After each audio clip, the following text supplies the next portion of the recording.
这次地球的事情不简单。大哥这么快已经知道了？之前地球所有人被收进一方世界，我不少朋友透过虚拟宇宙网络联系我。我稍作调查才知道石火尊者去地球的事。巨斧斗武场这种超级势力，内部管理何其森严，你竟能查到处于保密级别顶端的尊者在做什么？先不说这个，石火尊者没为难你吧？没。我猜他也不敢。大哥这口气，难道事情能摆平也有你一份功劳？我哪有那么大能耐？全靠虚金之主肯出面。虚金之主，连噬火尊者那种大人物都要乖乖听他话，那是何等可怕的存在！三弟应该知道，混沌城的52尊混沌杯，其中有一尊名为天虚混沌杯。天虚混沌杯，那可是52尊混沌杯中名列前10的，其强大程度仅次于我所修炼的9羽混沌杯。它的创造者就是虚金之主，是比宇宙尊者更高一阶的宇宙之主。大哥，你竟然是那样伟大的存在！都是运气。运气，你可真轻描淡写啊！哼，快说来听听。事情要从我闯幻境海说起。幻境海，大哥心境了得，一定成绩不错。不知闯到哪一步？我千难万险闯到了第21座岛屿，可惜止步于此。21座？大哥竟然会失败！二哥，你知道什么？大哥只差最后一步就成功了。幻境海的岛屿一共才21座。什么？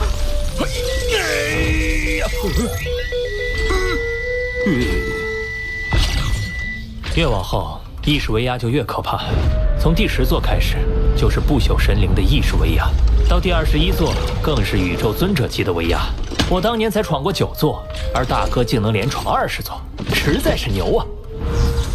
哇，太牛了！可能因为这样，引起了巨斧创始者的注意，将我收为记名弟子。巨斧创始者，那可是人类族群的最强者。当然，在我成为蜂王不久前，那位大人不可能亲自教我，所以安排虚金之主指点我。也就是说，大哥现在受到虚金之主的指点，将来有一天还会得到巨斧创始者亲传。怪不得能请到虚金之主说话，连噬火尊者都要因此对老三客气3分。老二，我也向虚金之主推荐了你，他很看好你，已经安排一位弟子收你为徒，估计最近就会联系你。天啊，大哥，我真是对你佩服的五体投地，哦不，是全体投地！大哥，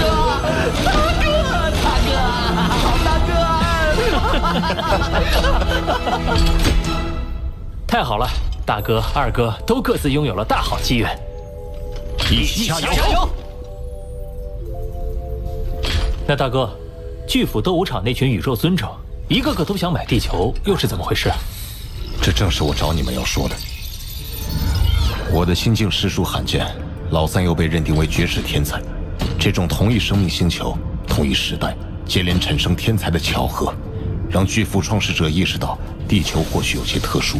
他查探后，果然发现了惊天秘密。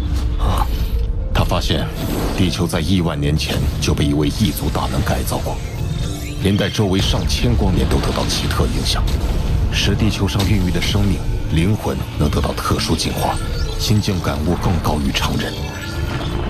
据说宇宙中极其彪悍的焰神族就是那位大能所创造，连巨斧创始者都对他佩服不已。焰神族，我曾在地球上得到一块金属板残片，就是焰神族留下的修炼秘典，其成就已经相当惊人。没想到他们还只是那位大能的创造物。焰神族以身体进化为常，心境上略有缺陷，所以他又改造地球，想孕育出另一支心灵强大的族群。这种改造不是谁都能做到，而地球一旦移出太阳系，失去周围星空的共同作用，又会失去奇效。自然成了众人眼中的宝地。地球乃是一族大能者耗费无数心力创造出的摇篮，价值无量，绝不是现在的我所能掌控的。当爸，让虚拟宇宙公司和巨斧斗武场扯皮玩。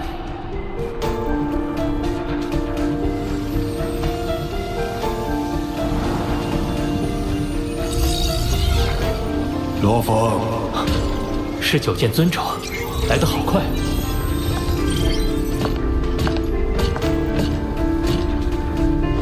我代表公司来与你谈地球的事。前无宇宙国本就属于公司管控，按理说，只要公司下令，就可剥夺你的地球所有权。可公司还是决定按正规途径向你购买，两种方案，你任选其一。浓郁，这是交易合约。这哪里是给选择，根本不容拒绝。可我确实也毫无办法，若真被夺取所有权，就什么都做不了。第一种方案，你将地球卖给虚拟宇宙公司，获得2000亿混元单位巨额财富。此后，地球一切处置由公司全权负责。你承诺给不死尊者的一座岛屿，由公司代为执行。为你安全考虑，款项将分3次付清。第二种方案，地球人仍可居住在陆地上，但将地球所有海域，包括海域上空卖与虚拟宇宙公司。售价500亿混元单位，同样分3次付清。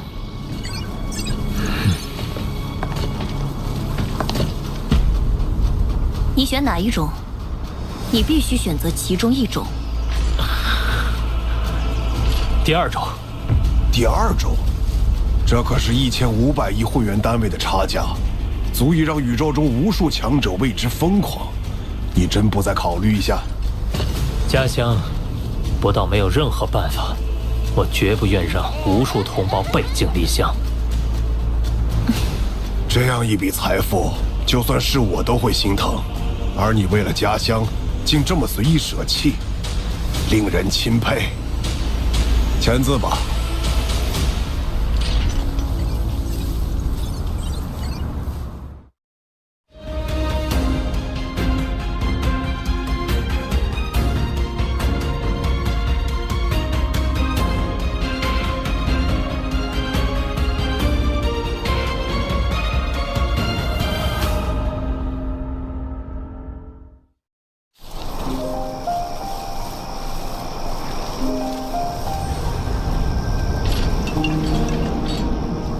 宇宙星河银行发来通知，入账500万会员单位。虚拟宇宙公司果然够爽快。怎么了？好像不太开心。没什么，只是感觉到自己的弱小。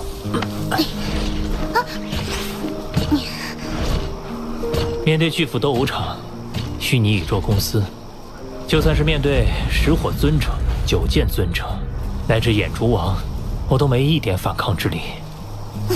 弱小没有错，甘于弱小才是错。就算是伟大的巨斧创始者，或者那些宇宙中的巅峰存在，哪一个不是从弱小一步步成为站在顶峰的强者？巴巴塔，你说的对，我需要做的就是砥砺前行，直至成为纵横宇宙的超级存在。这么说来，同为大能造物焰神族的那块金属板还需好好参演，配合冰甲的极限加持，当可助我更快提升。另外，手头的事情忙完，我也该前往混沌城了。9与混沌杯的参悟可大大加快我的提升速度。只是这样一来，时空随笔第3册很快将无用了。我得购买第4册，可那需要100万积分。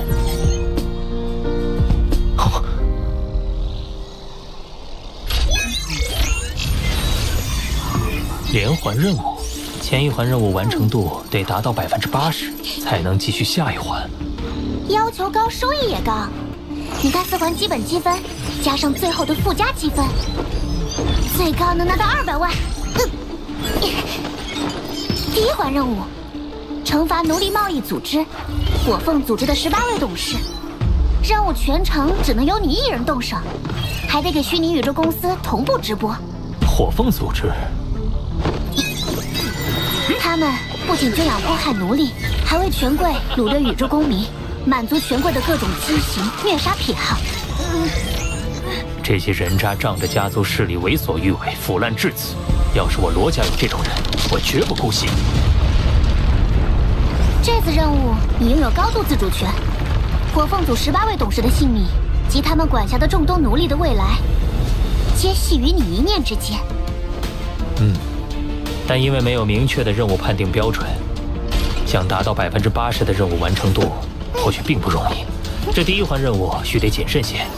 我已规划好最佳路线，抵达第1站贝斯星球需要5个月08天。在这期间，你可以安心参悟那块焰神族金属板，积分修炼2不误。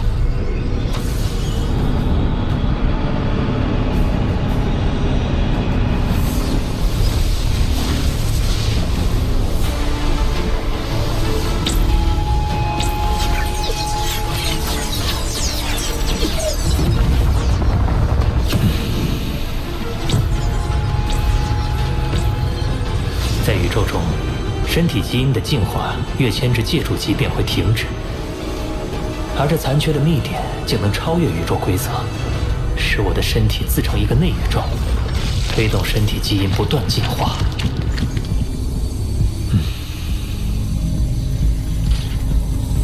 不过一旦失败，身体就会进阶崩溃。幸好只要我的元核不灭，就能一次次再度复活。修炼后，地球人身体强度竟达到了先前的2倍，金角巨兽达到先前的1.5倍。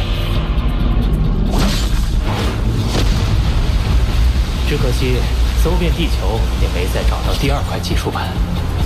罗峰，到站了。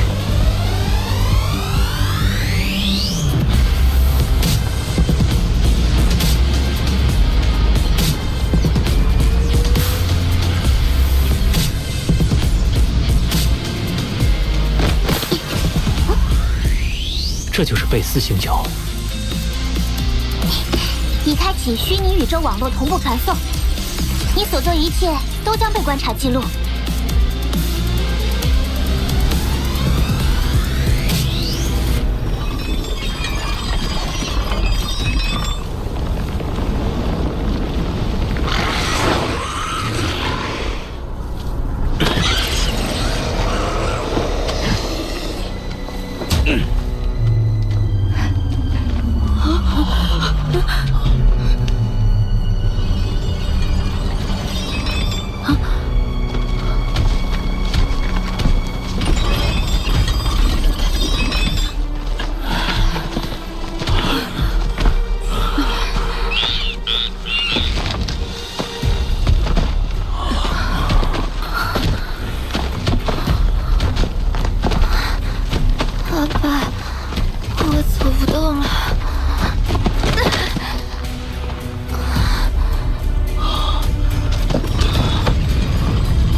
去找红火草，今天就没采着多少，这样下去我们全家都得完蛋。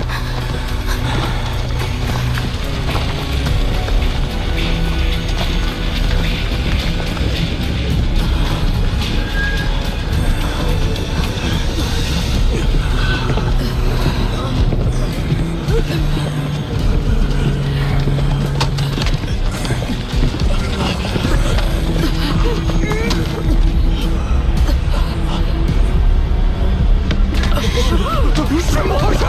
魔神们来了！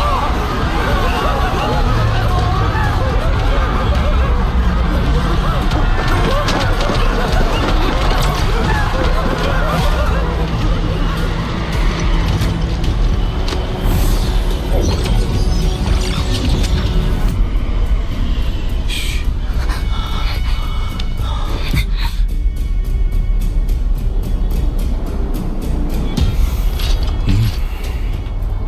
巨木部落的族长呢？快来接我！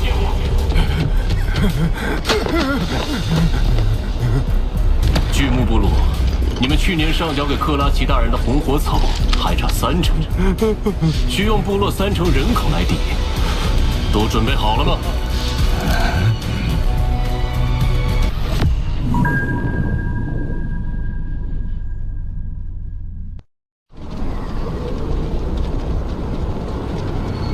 你们去年上交给克拉奇大人的红火草还差3成，需用部落3成人口来抵，都准备好了吗？阿爸，阿爸，不要！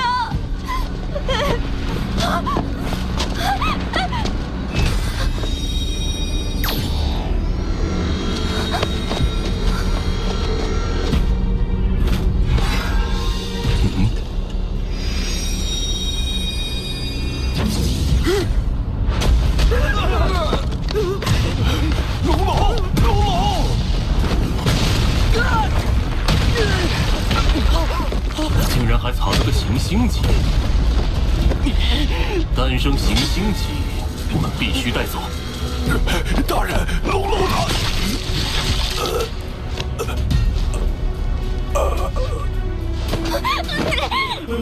违反者，部落族长处死。这可是伟大的克拉奇大人定下的。族长，族长！你们不会以为保住一个天才就能改变你们当奴隶的命运吧？上次巨木部落诞生行星级还是在800年前，这小子多加调教就能到恒星级，卖价可是普通族人的100万倍。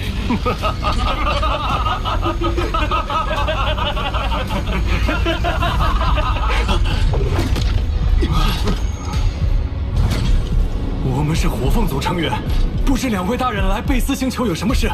我这就禀报克拉奇大人。不用了，我会亲自去找他。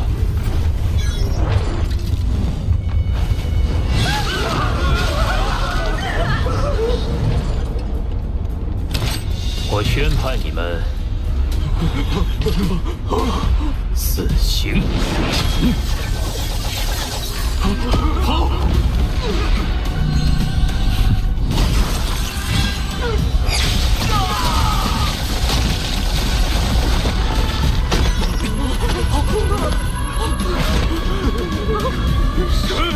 是神！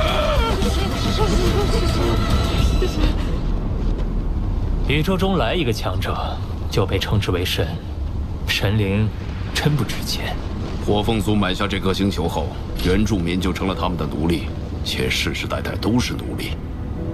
在这宇宙中，弱小便无法掌握自己的命运。龙龙愿为神的仆从，恳请神收下我。他是巨木族内的天才，但在外族面前依然弱小。当年我在地球也是如此，不过我比他幸运，我靠着金角巨兽以及陨墨星传承，才能在宇宙崛起。这个小家伙欠缺的只是一个机会。放心，待虚拟宇宙公司接手，这些奴隶星球会进入正常发展轨道。像他这种有天赋的小家伙，也会得到培养。我们走吧。怎么办？神走了！神没收我，完了！这么多末世死了，我们全都会被处死的。欺压你们的火凤族是谁的声音？将会覆灭。贝斯星球将不再是奴隶星球，这里会和其他生命星球一样，拥有平等的发展机会。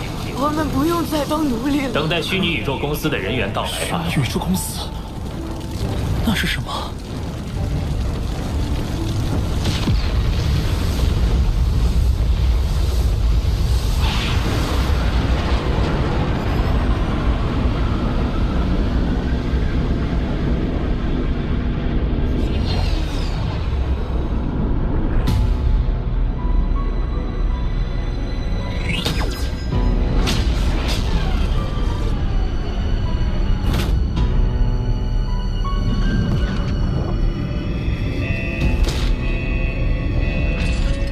情报怎么响了？有董事大人在呢，怕什么？崔朗星域还没有势力干扰咱们火凤族。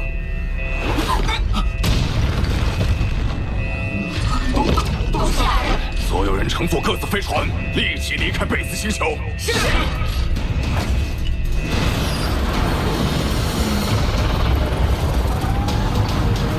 还想逃吗？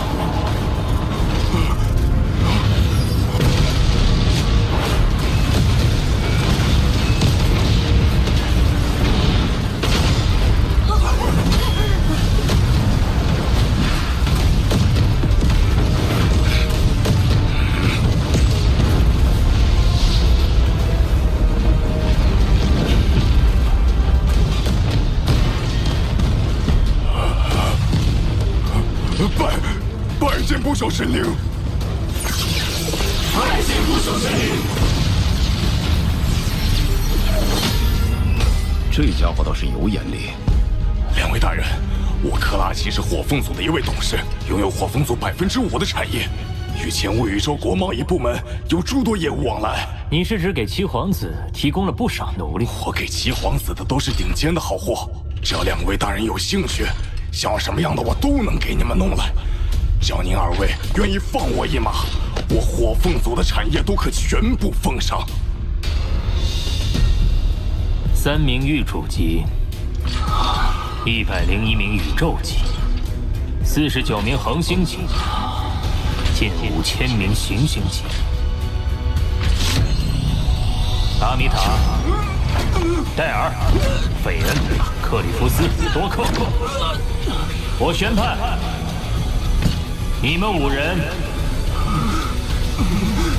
无罪。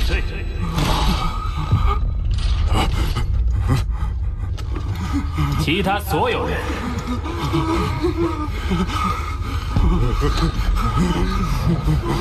全部死刑！大人，饶命啊！快逃！剑之世界。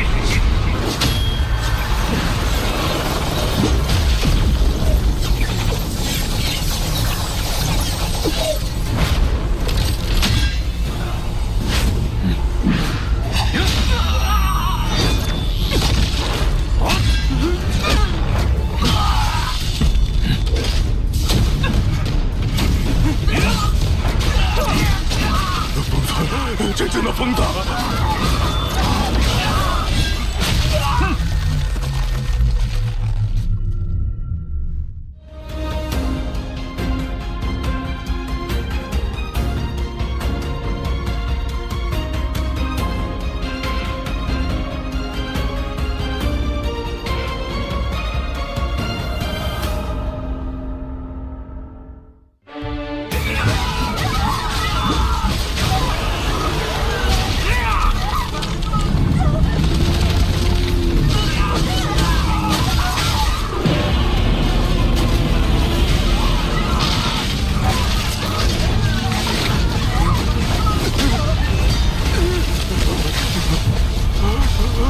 轮到你了，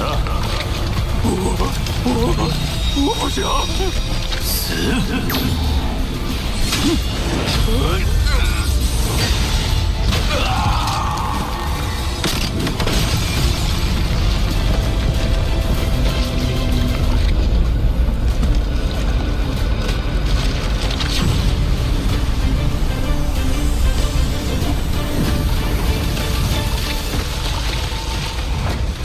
我感觉你比我老师嗜血王更加适合嗜血这个称号。金甲巨兽天生凶残嗜血，他的血脉确实对我产生了影响，但我只杀该杀之人。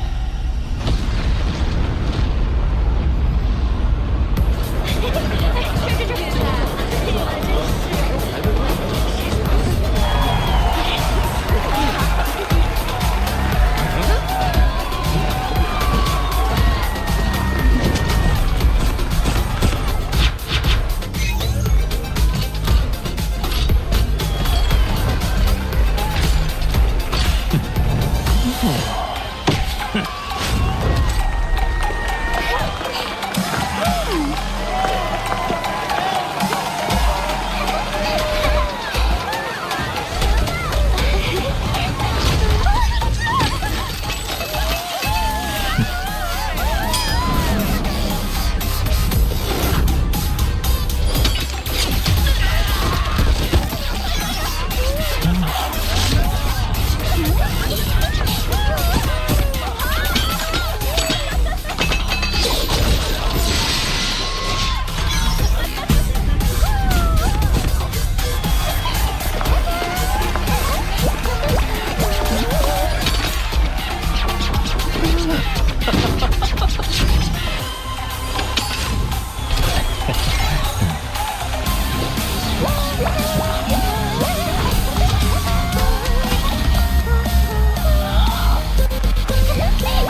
变态欲望。他们赚的每一分钱都沾染着鲜血，但他们的罪恶也理应用鲜血偿还。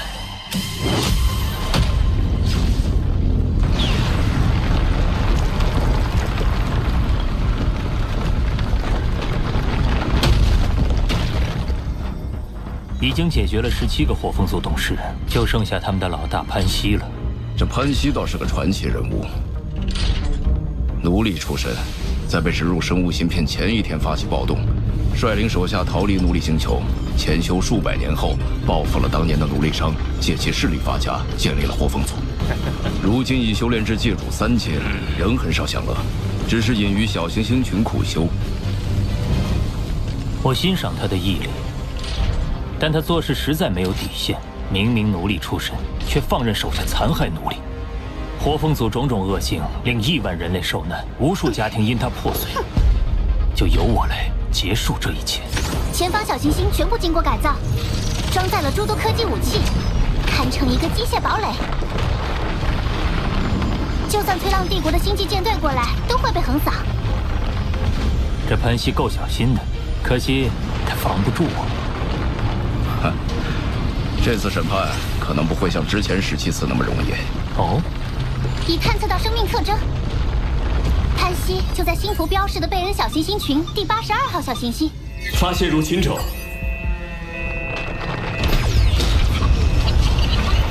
出发。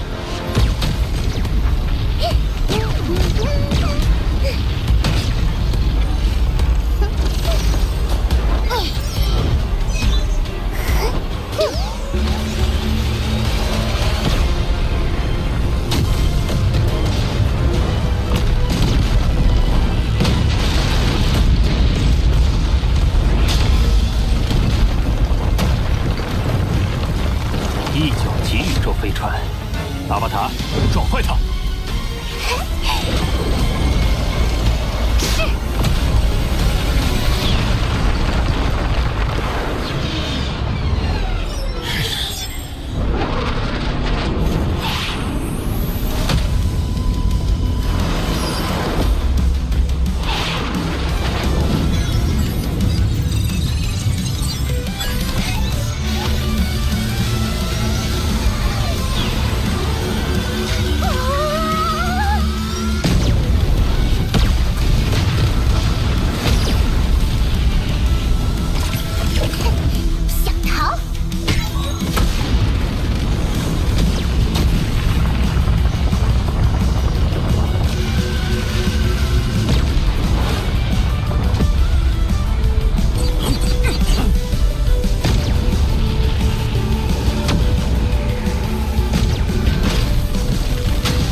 不朽神灵，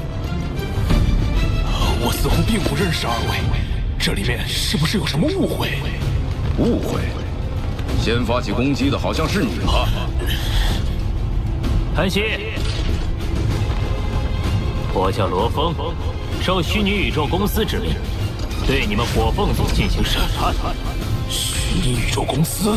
你手下17个董事均已伏诛，你作为组织头目，罪责甚巨。我正式宣判你死刑，由我亲手执行。亲手执行？哼！你是想让旁边那位不朽神灵先压制住我，等我无法反抗，才亲自动手吧？我身后的不朽神灵绝不插手。玉主级的小家伙，难道你想亲手杀我？没错。受死吧！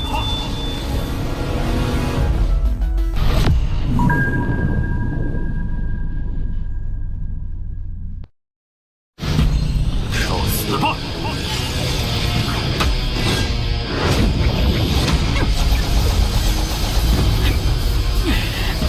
等我活捉了你！生机器，到时候就是我逃脱的良机。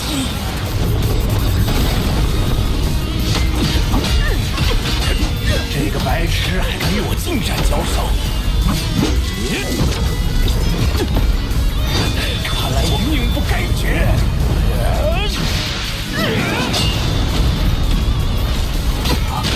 好恐怖的力道！若非有冰甲和魔云藤护体，恐怕我已粉身碎骨。还想逃？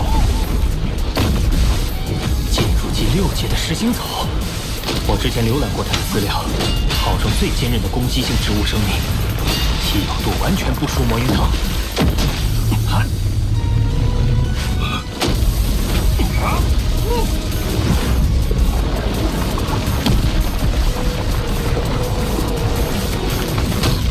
果然有点能耐。魔云。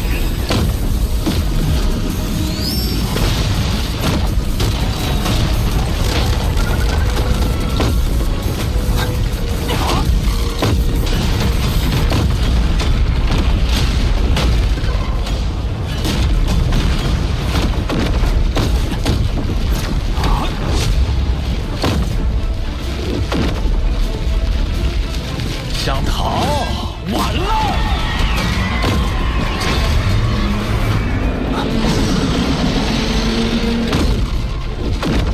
切入9阶的刹罗花，刹罗花以其强大的攻击性和恐怖的吞噬力而闻名，是丝毫不弱于魔云藤的存在。它竟能培育出2种接触级的植物生命，殿下的阿塔。早就准备好了。糟了，是那艘飞船。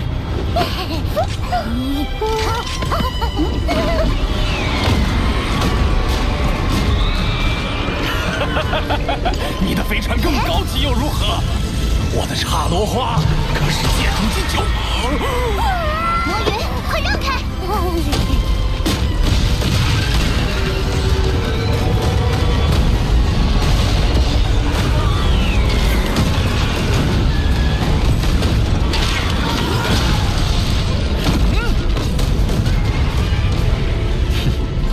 阿巴塔？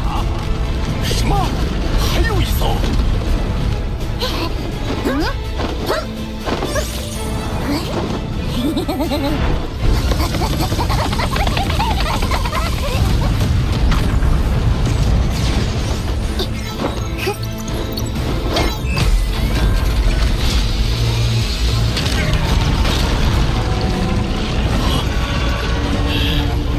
该收尾了。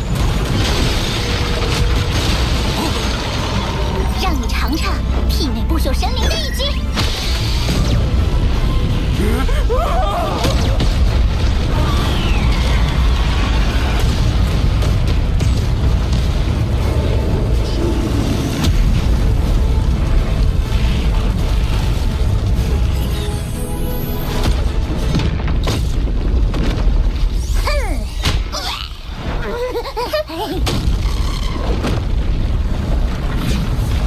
任务完成，撤离。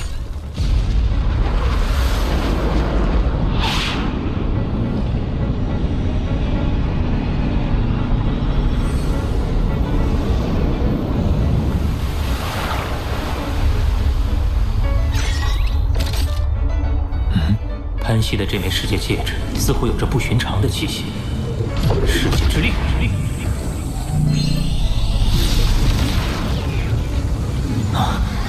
世界中竟然还隐藏着一方小世界。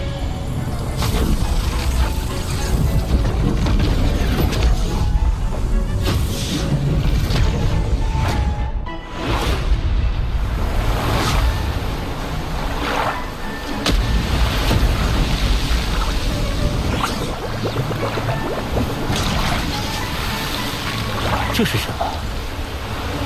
我的生命晶核竟有被滋润孕育之感。这是洛克神水，它蕴含惊人的生命之气，不管是培育植物生命，还是疗愈身体，都效果极佳。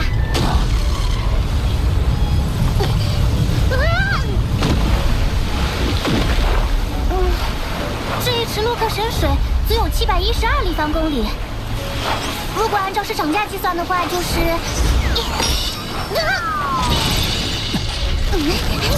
63.37亿混元单位，相当于很多蜂王机不朽的全部资产了。这么贵？原来如此。韩熙得到神水后，为了保命，并未声张，而是暗中培育了2株借助级植物生命。如此宝物可不能浪费了。有邮件，是公司对你此次任务表现的评分。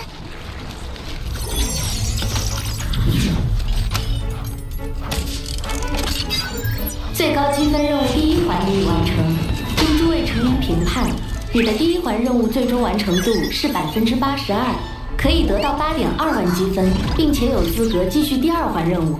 82%，差一点就失去了继续任务的资格。这个分数真的科学吗？我明白了，你看下面的评语：杀伐过甚，极度危险；执法果断，未乱本心。前半句是指责我杀戮太多，宣判过严；后半句是说我的执法都是依照律法实行，而并非沉迷杀戮，迷乱本心。看来公司高层对我的表现颇有争议。不过我们还是成功开启了第2环任务。古伦宇宙国疆域内有一强大的蜂王级不朽——血魔王，其控制的杜拓星域有一名为血魔试炼的残酷选拔，即安排巨量民众进行血腥的互相残杀，最终选拔出极少数生还者。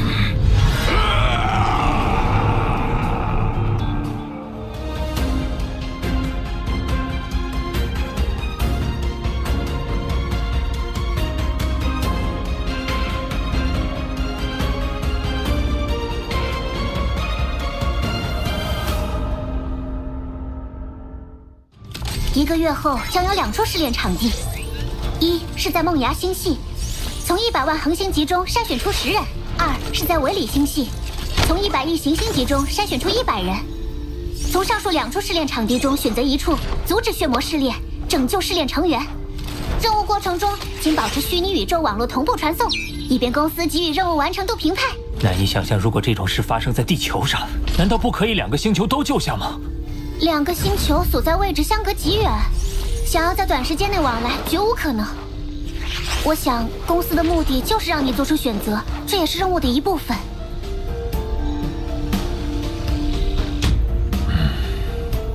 我决定了。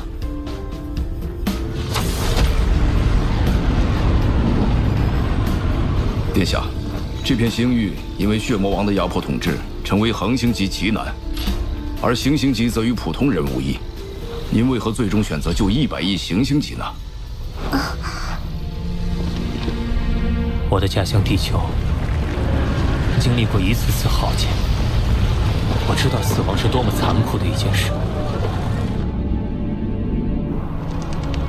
在对生的渴望面前，每个人都是平等的，所以我必须选择救下更多的人。快看，我们到了！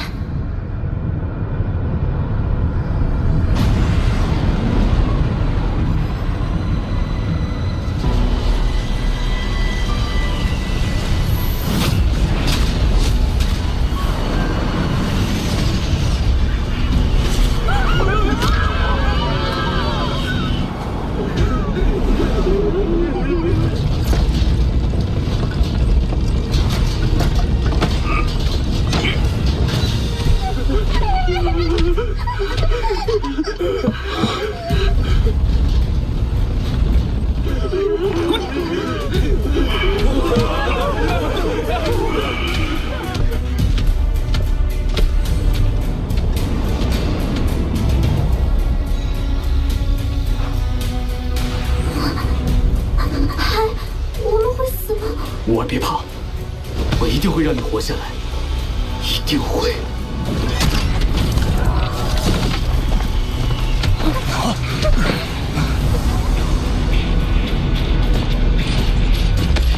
拜见拉比德大人。血魔试炼成员齐了吗？齐全到齐。很好。孩子们，你们100亿中注定只有100个能活下。通过伟大的血魔试炼者，都将成为血魔王大人最忠诚、最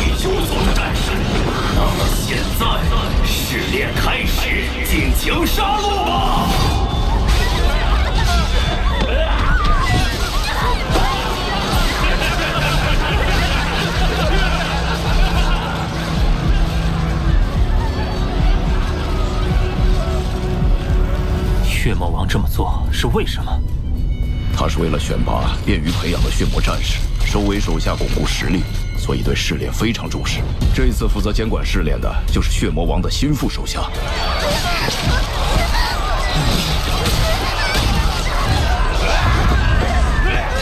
一方世界，收！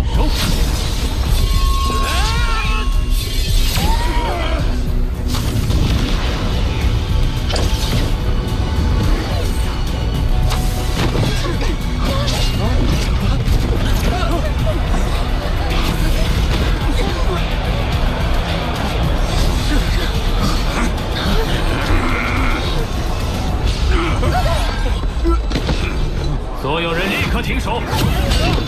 谁敢妄动，后果自负！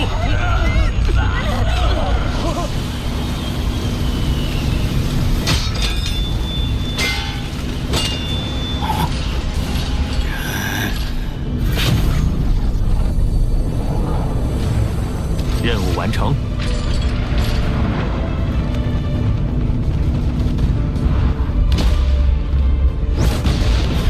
敢破坏血魔试炼，找死！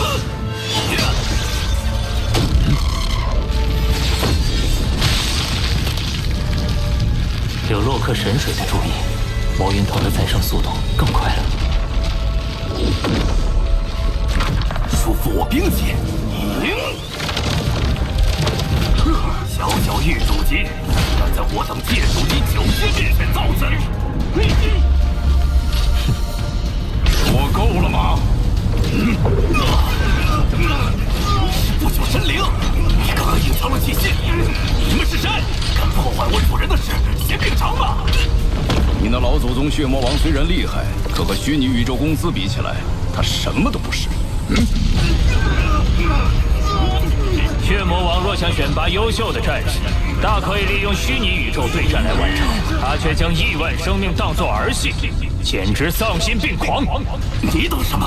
只有对真实的求生渴望，才能激发出咱们的潜能。好，那我就来看看你的潜能如何。一轮。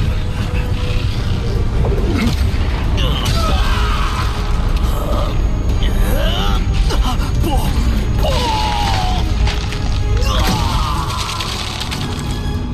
殿下，我们回城吧。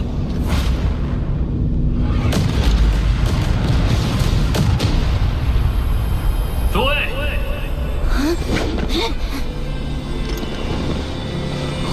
从今天起，你们100亿人就可以脱离杜拓星域，也永远不必再进行血魔试炼。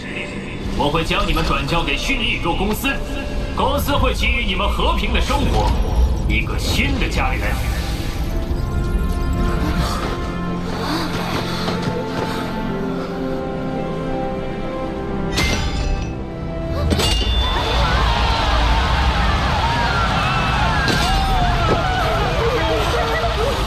五啊，我们不用死了。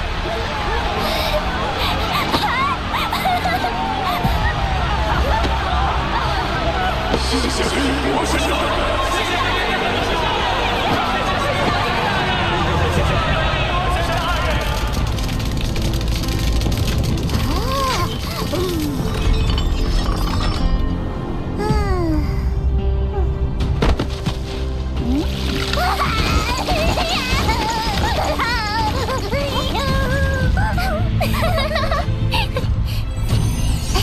公司对你的第2环任务评分来了，我看看啊，完成度90%，获得18万积分，并有资格进行第3环任务。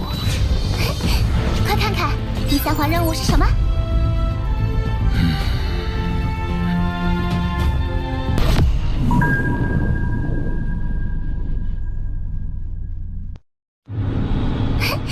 快看看第3环任务是什么？血魔王虽没做超越底线之事，可他麾下难免有人越界。公司已查明21人罪行，传令血魔王抓拿。你的任务是前往血魔星，对这21人进行审判，判处牢狱或死刑。嚯，让你当着主君的面审判他下属，这不是妥妥要打血魔王的脸？他们哪里是在逼血魔王，是逼我啊！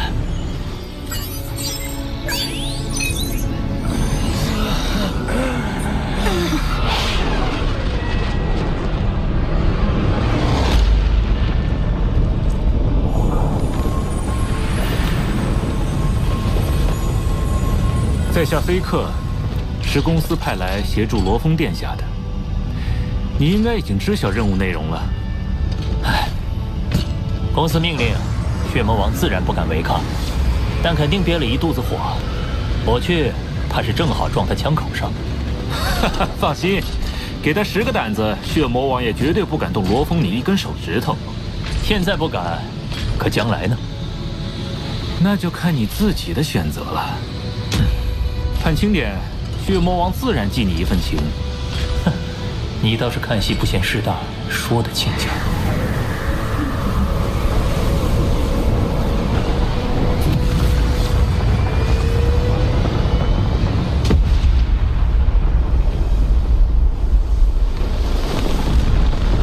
公司要我亲自动手抓人也就算了，还叫这么个狱主级小家伙来指手画脚。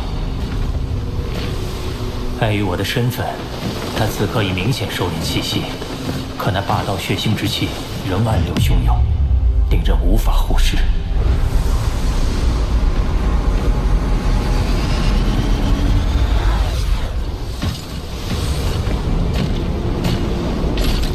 拜见血魔王，这位就是公司派来的主审官罗峰殿下。你就是罗峰？真眼王果真收了个好徒弟。听说不久前，你还搅黄了一场我的血魔试炼。是。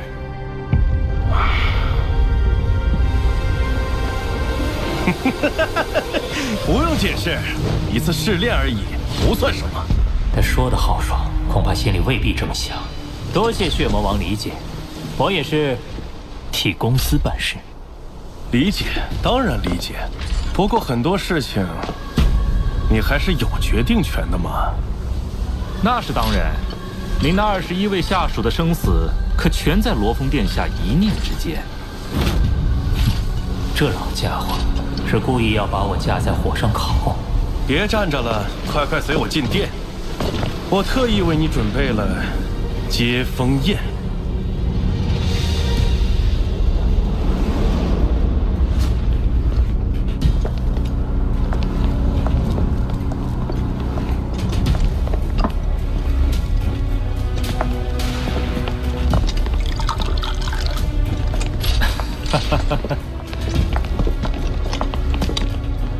妖族碑灵龙肝，这碑灵龙的龙肝，是我知道罗峰你要来，专门令人通过神国以最快速度送来的。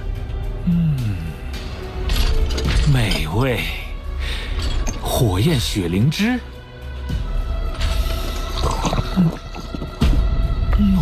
绝世佳酿。血魔王，这桌菜得值10万混元单位吧？罗峰殿下，托你的福，不然我一辈子都未必有这样的口福啊！这点算什么？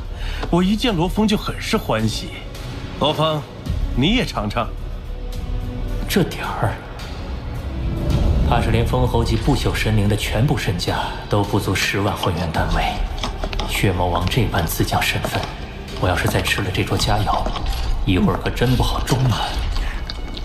快，罗峰，好吃！这老家伙是诚心给我出难题。血魔王，那21人，哎，审判的事不急，先吃饭。还请见谅，实在记挂公司任务。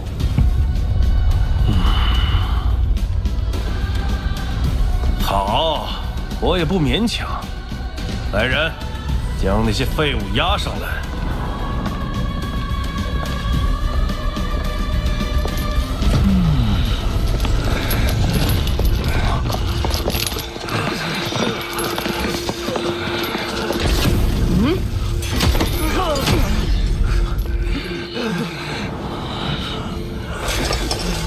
大人，我的错了，请给我们机会。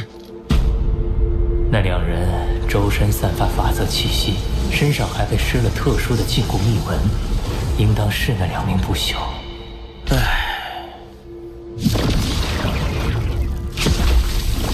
你俩跟随我上万纪元，我也想网开一面。只不过，今天决定你们命运的不是我，是这位来自虚拟宇宙公司的大人。相信他会对你们做出正确的裁决。看来是暗示你放过2名不朽，其他19人你可杀了向公司交差。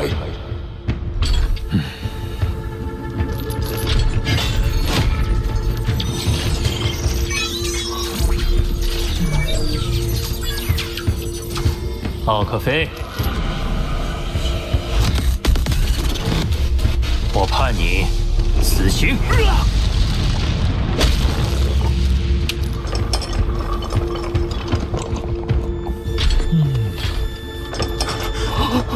大人，吵什么？别打扰罗峰审判。虚拟宇宙公司早有命令，一旦罗峰殿下宣判这21人谁死，则由我亲自执行。下一个 ，AD， 死刑。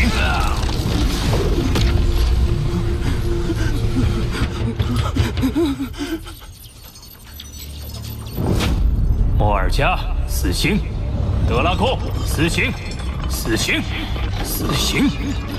伊索，大人，我已真心悔过。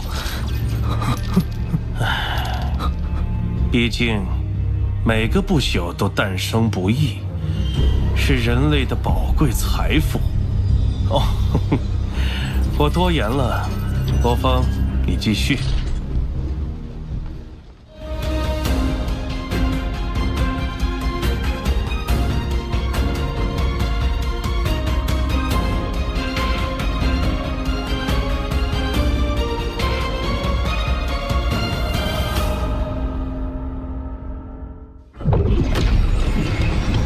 还真是有趣。他静静看你杀了19名麾下，剩下2名不朽，你若还杀，可就是真不给血魔王颜面。伊索，你以屠戮为乐，残害100亿少女，根本没将他们当人。我判你死刑。你没资格杀我！找死！大人，刚才出手的是血魔王，竟一掌将不朽化为齑粉。胆敢放肆，死不足惜。罗峰，我相信你一定会非常公平。他们这是要逼我就范。哼，普拉德，死刑。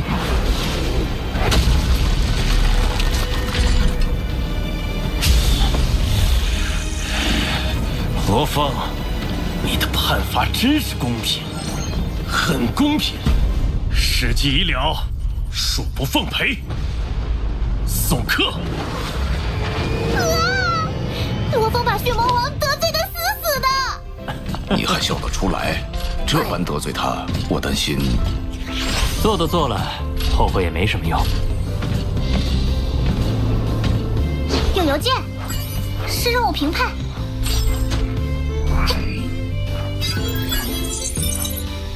给了满分，这次全杀完了，他们倒没说你是杀，到底什么标准啊？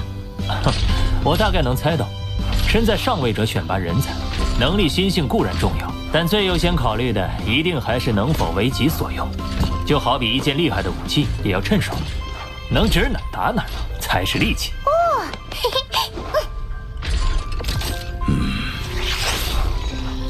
自从罗峰崛起，乃至成为前乌分部监察特使，罗家地位不断攀升，成员越来越多。罗家虽有家规，却也有监察不到的地方。现已查明罗家内21人罪行，你必须回地球亲自审判这21人，方式为牢狱100年、牢狱10000年、牢狱100万年或死刑。如判处死刑，必须由你亲自动手执行。仗势欺人，杀人放火，残害无辜，你的那些后人们真够乱来的。可让你审判他们，死刑的还得亲自动手，也是够损。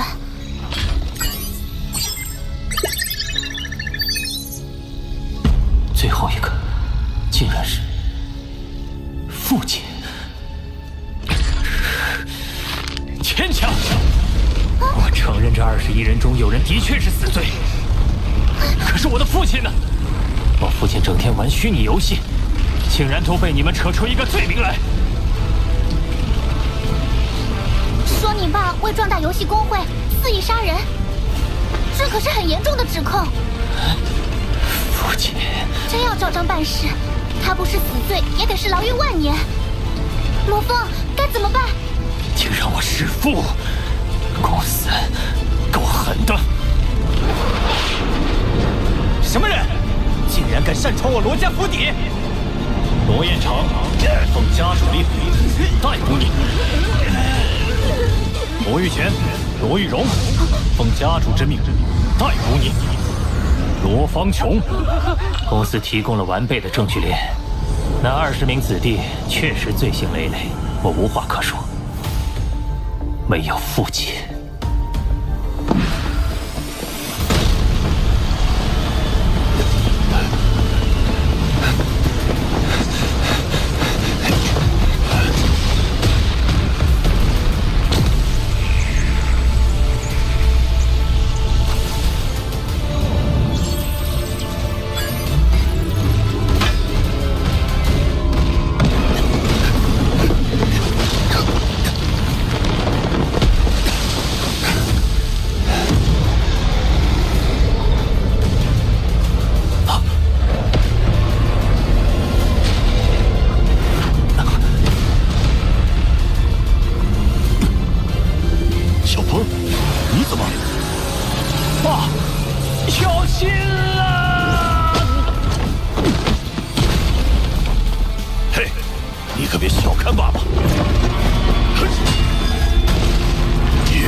小凤，你平日里那么忙，怎么有空跑来游戏里？爸，这月色真美，我们多久没坐下来海阔天空聊聊天了？看来是有事。美，爸爸明白，这些年你背负了很多，一定会遇到各种不顺，但人嘛，能力越大，责任就越大。其实年轻的时候我也贪玩。后来有了你们，才知道要做一个有担当的大人。是啊，我怎么会忘记？那是一身疲惫回到家，却还对调皮的我们展露笑颜的您。可无论遇到何种麻烦，都不可以违背最基本的做人原则。记住，爸爸永远都会支持你。爸，听说你建了个工会，你也知道，我们可厉害了。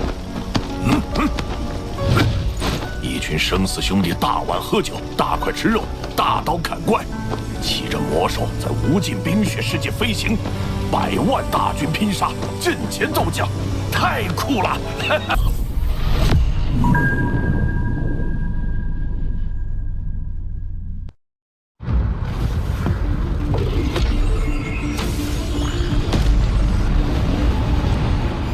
那就是公司在太阳系内建起的驻扎地。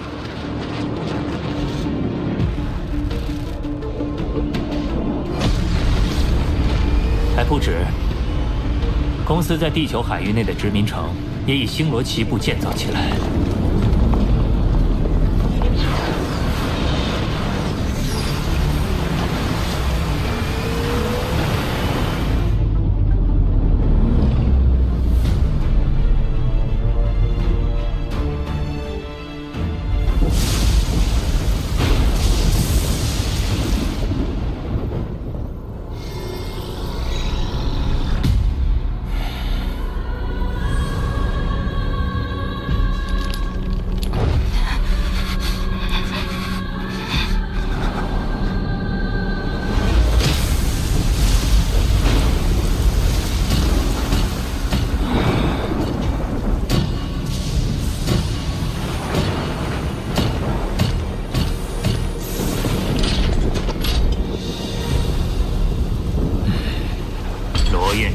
又是你，你可知罪？祖爷爷，我不。你出生至今200多年，却杀害无辜过万。上次回来时我就惩戒过你，没想到你还不知悔改。你很聪明，做事滴水不漏，和家族差不到。你以为瞒得过虚拟宇宙公司法眼？我判你死刑。下一个罗玉荣，怂恿兄长，仗势杀戮，死刑。罗玉乾，你纵容妹妹，失察之责，不教之过，牢狱万年。念你年幼，犯事不多，牢狱100年，罪大恶极，死刑。牢狱万年，死刑，死刑，死刑。罗家子弟都听好了，强者之路，杀伐果断，但不代表可以目无法纪纲常。不知节制，胡作非为，他们就是你们的下场。是。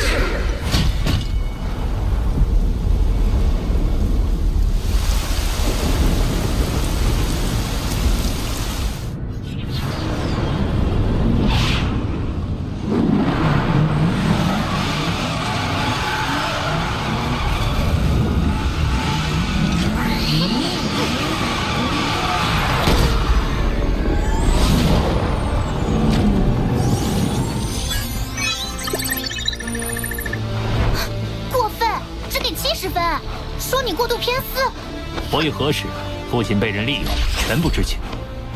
得知真相后，他也异常愤怒，你主动解散工会，所以裁定无罪。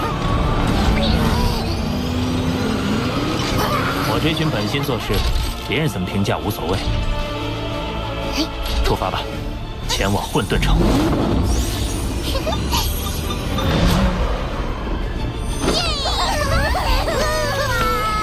修炼变强，守护地球，才是对我来说最重要的事。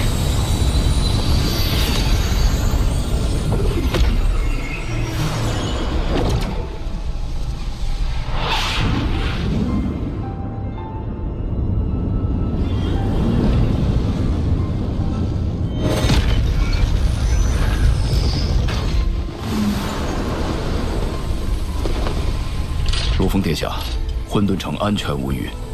而等你离开时，想必已成为界主，便无法再带护卫，我们得再次作别了啊！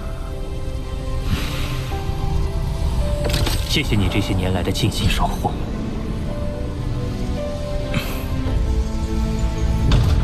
强者之路，危机潜伏，保重，小师叔。保重。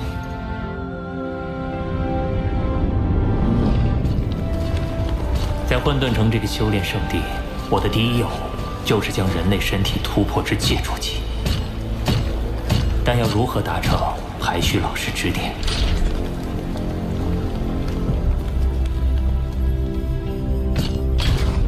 老师，这是……你要突破界主级，就得靠秘法辅助，所以我为你买下了106种普通秘法。一套珍贵典籍。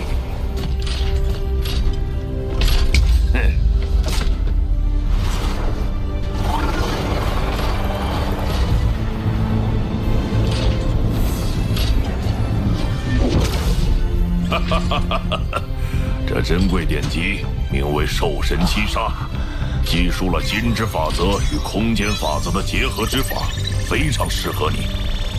兽神七杀，又名眼神七变，作者正是金角族的希罗多前辈。他是在参悟兽神招式后创造出的这本秘法，那我就能通过兽神雕像触类旁通了。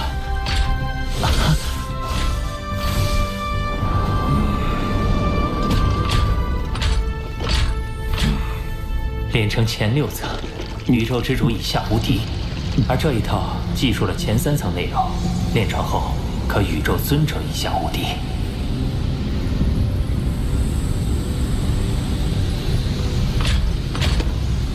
罗峰，老师。来来来，我的好老师，他应该要花不少积分吧？也就81。81。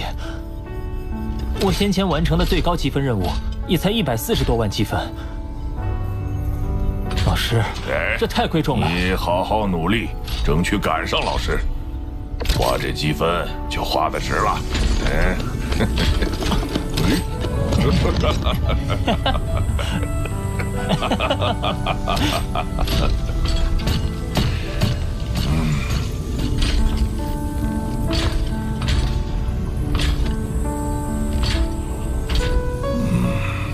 此恩，弟子谨记在心。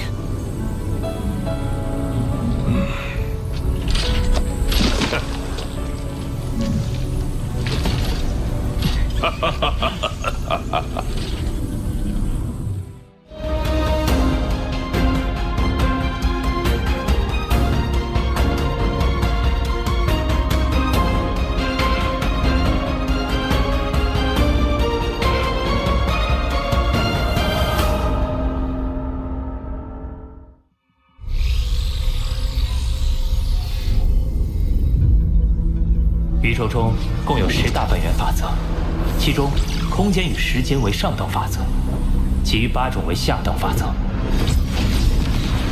由此衍生出空间派系与时间派系。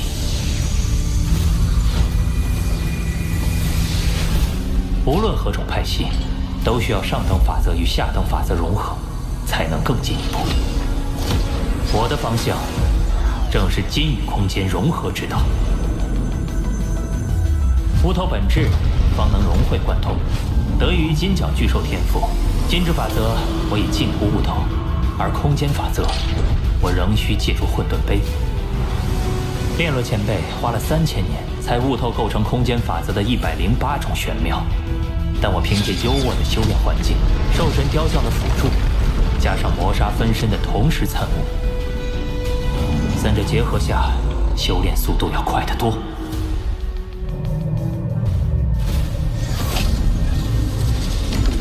小柯，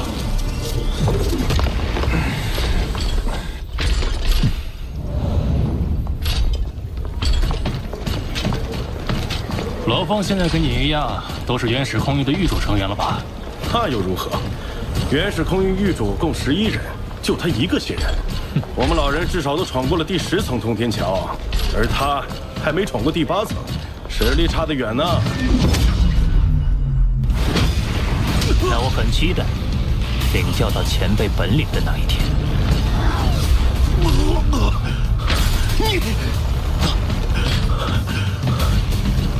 你至少已经是界主级实力，比其他成员强太多了。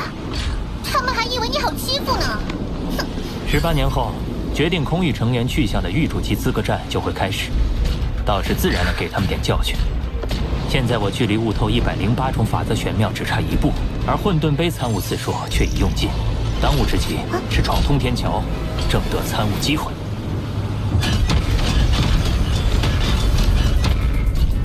罗峰殿下，自从您闯过第7层以后，已经过去几百年了。当上监察特使以后，我反过来成了苍伯前辈的上司，现在还有点不习惯。这次您打算闯到哪一层？我会给大家一个惊喜。我们这一届大部分都卡在通天桥第7层，只有博兰闯过了第8层。要不要赌一赌？谁会是追平博兰的那个？哇，罗峰闯过第8层了！好厉害！看来不需要赌了。快看，罗峰开始闯第9层了！罗峰闯通天桥也引起了不少高层关注，他们猜测的最终层数大致在第9到第10层之间。毕竟，闯过第10层，就意味着他在法则感悟上跨入了不朽的层次。低估了，他可是不鸣则已，一鸣惊人的类型啊！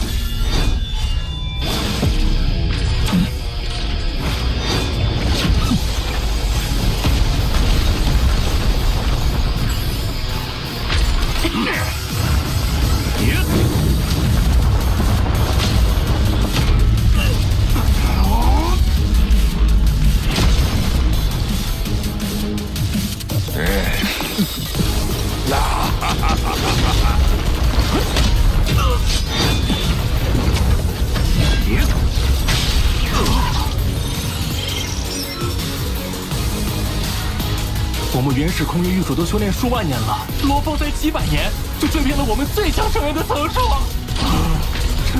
这不可能！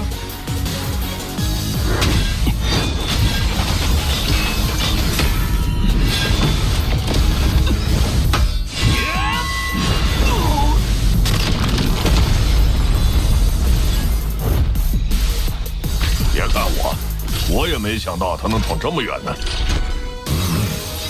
他还想继续闯第13层，以往狱主级成员可没有任何一个能闯过这一关。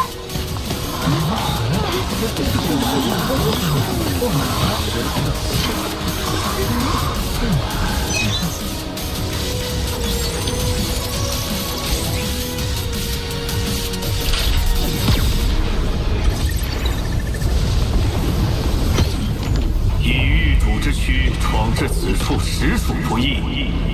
然吾身为守关者，断不会放任根基不稳者轻易闯过。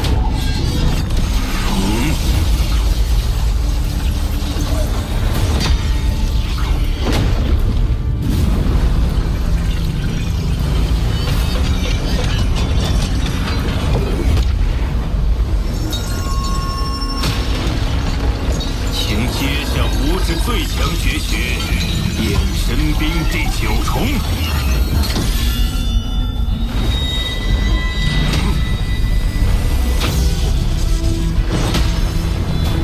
不朽，亦可敌。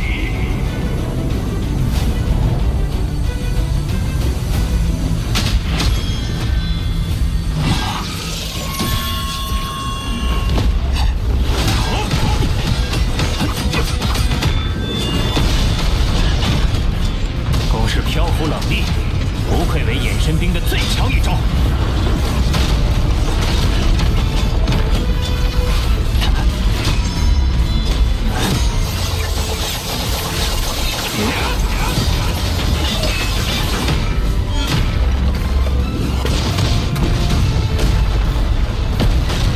但我苦修多年，已能将兽神雕像中领会到的意境融入到招式中。